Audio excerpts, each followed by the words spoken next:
First question है, national disaster management authority के regarding दो स्टेटमेंट दी हुई हैं, आपको बताना कौन सी स्टेटमेंट करेक्ट है, सही कौन सी है। देखो ये जो एनडीएमए है ये एक स्टैट्यूटरी बॉडी है, सांविधिक संस्था, एक्ट के द्वारा बनाई गई थी क्या। जो इसके चेयरपर्सन है, अध्यक्ष, वो प्राइम मिनिस्टर होते हैं। वन सही, टू सही, दोनों गलत, दोनों के दोनों करेक्ट है भाई साहब। नेक्स्ट हमारा है नेशनल इंस्टीट्यूशनल रैंकिंग फ्रेमवर्क। ये कुछ दिन पहले न्यूज में थी, हमने करंट अफेयर के लेक्चर में अच्छे से पढ़ी थी। आपको बताना है कौन सी स्टेटमेंट इसकी जो रिगार्डिंग दी हुई है कौन सी करेक्ट है, सही स्टेटमेंट।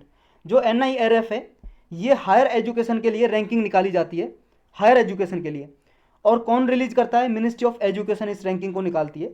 इसमें केवल 100 टॉप एजुकेशनल यूनिवर्सिटीज़ को रैंक दी जाती है, इंस्टीट्यूशन हो या यूनिवर्सिटी हो, टॉप 100 को ही रैंकिंग दी जाती है। आपको बताना है करेक्ट कौन सा है। 1, 2 दोनों सही, दोनों गलत। देखो भाई साहब दोनों के दोनों सही हैं, सी सही हो जाएगा। इसमें देखो यूनिवर्सिटी की देखी तो जाती है, लगभग 935 यूनिवर्सिटी की छानबीन की जाती है और उनमें से जो टॉप 100 रहती हैं सिर्फ उन्हीं को रैंकिंग देते हैं। नेक्स्ट क्या है, आपको बताना है जब भी नॉर्थ वेस्ट इंडिया से मानसून सिस्टम, जैसे अभी जो साउथ वेस्ट मानसून जो अभी विड्रॉल करने वाला है, विड्रॉल कर रहा है धीरे धीरे हमारे इंडियन कॉन्टिनेंट से विड्रॉल करेगा, यानी कि निकलेगा, वापस जाएगा साउथ वेस्ट मानसून, जिसके जरिए जून से सितंबर में बारिश होती है, तो अब ये वापस जा रहा है, वापस जाएगा। तो ये विड्रॉ करता है जब नॉर्थ वेस्ट इंडिया से। नॉर्थ वेस्ट इंडिया आप जानते हो कौन सा होता है, ये हमारा हिंदुस्तान है, और ये हिंदुस्तान का ये नदन साइड, ये सदन, ये हमारा ईस्ट हो गया और ये वेस्ट हो गया, तो ये नॉर्थ वेस्ट साइड हो गई। ये राजस्थान पंजाब वाला एरिया, ये वाला एरिया से जब विद्रॉ करता है मानसून, तो ये किस कारण से करता है, कब कह सकते हैं कि हम कि विद्रॉ कर गया, मतलब इसके क्या संकेत होते हैं। पहला है कि अगर रेनफॉल 3 हफ्ते से ज़्यादा, 3 कंजिक्यूटिवली डेज, मतलब 3 दिन, सप्ते नहीं 3 दिन, लगातार 3 दिन अगर रेनफॉल नहीं हो, बारिश नहीं हो, तो हम कह सकते हैं क्या ये नॉर्थ वेस्ट रीजन से मतलब जो विद्रॉ हो गया मानसून। नेक्स्ट क्वांटिटी है जब एंटी साइक्लोनिक विंड अगर बन जाएं हमारे लोअर ट्रोपोस्फेरिक लेयर में। ट्रोपोस्फेरिक आप जानते हो क्या होता है, ये अर्थ है, अर्थ के चारों ओर जो पहली लेयर है इन्वायरमेंट हमारे एटमॉस्फेयर की, वो ट्रोपोस्फेयर है। फिर दूसरी लेयर है, ये 15 किलोमीटर तक है। फिर ये लगभग है हमारी 50 किलोमीटर तक, ये कौन सी है, ये है हमारी स्ट्रेटोस्फेयर।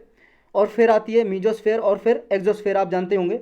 जो लोअर ट्रोपोस्फेयर है, मतलब ग्राउंड के पास वाली ट्रोपोस्फेयर है, वहाँ पे एंटी साइक्लोनिक विंड बन जाती हैं और मॉइस्चर कंटेंट रिड्यूस हो जाता है। ये एक संकेत होता है कि हाँ मानसून विद्रॉ कर रही है, वापस जा रही है। तो आपको बताना कौन से संकेत सही हैं। फर्स्ट, सेकंड, दूसरा दोनों गलत।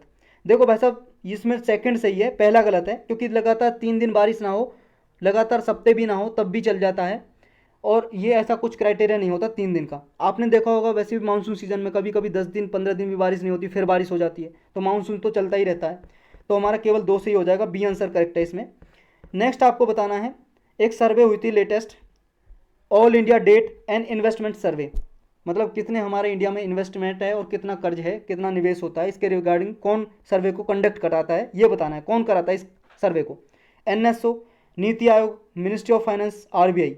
इसका सही आंसर है नेशनल स्टैटिस्टिकल ऑफिस, NSO कराता है इसको, ministry of statistical and programme implementation के अंदर आता है ये। नेक्स्ट आपको बताना है जो विंटर रेनफॉल होता है पंजाब, हरियाणा और दिल्ली और वेस्टर्न यूपी में, ये मेनली किसके कारण होता है, हमारे जो पंजाब, हरियाणा और दिल्ली और वेस्टर्न यूपी में। नॉर्थ वेस्ट नहीं, नॉर्थ ईस्ट जो मानसून आती है ये बंगाल को क्रॉस करके आती है और इसकी वजह से यहाँ पे बारिश होती है क्या। या फिर जो टेम्परेट साइक्लोन आते हैं मेडिटेरियन सी से, ये भाई साहब देखो मेडिटेरियन सी है यहाँ पे, यहाँ से विंटर सीजन में आती है हवाएं और वो टेम्परेट साइक्लोन बनाती हैं और यहाँ पे देखो बारिश होती है इस एरिया में। तो ये सही है क्या, ये बिल्कुल सही है दूसरा स्टेटमेंट, लेकिन पहला गलत है, क्योंकि नॉर्थ ईस्ट मानसून से नहीं, नॉर्थ ईस्ट से नहीं, बल्कि साउथ वेस्ट मानसून जो अभी चल रही है जून से सितंबर में, उसके वजह से बारिश होती है पंजाब, हरियाणा, दिल्ली और यूपी में, वेस्टर्न यूपी में। तो हमारा केवल बी आंसर सही हो जाएगा। नेक्स्ट आपको बताना है जो हमारा पेनिनसुलर ब्लॉक ऑफ इंडिया है, पेनिनसुलर इंडिया हमारा ये वाला पार्ट, तो इसमें कौन कौन सा पार्ट है जो इंक्लूड होता है, Rajmahal hill, Aravalli range, Meghalaya plateau, Karbi Anglong plateau, कौन कौन सा आता है पेनिनसुलर ब्लॉक में। इसमें देखो सारे के सारे आते हैं, तो डी हमारा करेक्ट आंसर हो जाएगा। ये याद रखना, देखो पेनिनसुलर जब भी हमारे दिमाग में आता है तो हम जनरली इसको मानते हैं, इस वाले रीजन को, बल्कि देखो ये अरावली तक फैला हुआ है, अरावली से लेके ये मेघालय प्लेटू तक, यहाँ तक ये राजमहल हिल सब इसमें आता है, इस वाले रीजन, ये सब हमारा पेनिनसुलर रीजन में आता है, पेनिनसुला में आता है, पेनिनसुलर रीजन में। तो ये बात आपको याद रखनी है। नेक्स्ट आपको बताना है जो फेरस मेटल है इनमें से कौन सी हैं। फेरस का मतलब आयरन, जिनमें लोहा की प्रॉपर्टी होती है, लोहे जैसी, कौन सी ऐसी मेटल है मिनरल है इनमें?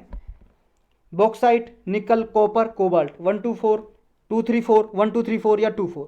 देखो निकल है जो फेरस मिनरल है, कोबाल्ट है, बाकी 3 नहीं है और 1 नहीं है, 2 और 4 है, हमारा डी आंसर करेक्ट हो जाएगा। ये कुछ फेरस मेटल हैं, देखो एग्जांपल, आयरन और मैग्नीज, निकल, कोबाल्ट, ये फेरस मिनरल में आते हैं। और नॉन फेरस में कौन से आते हैं?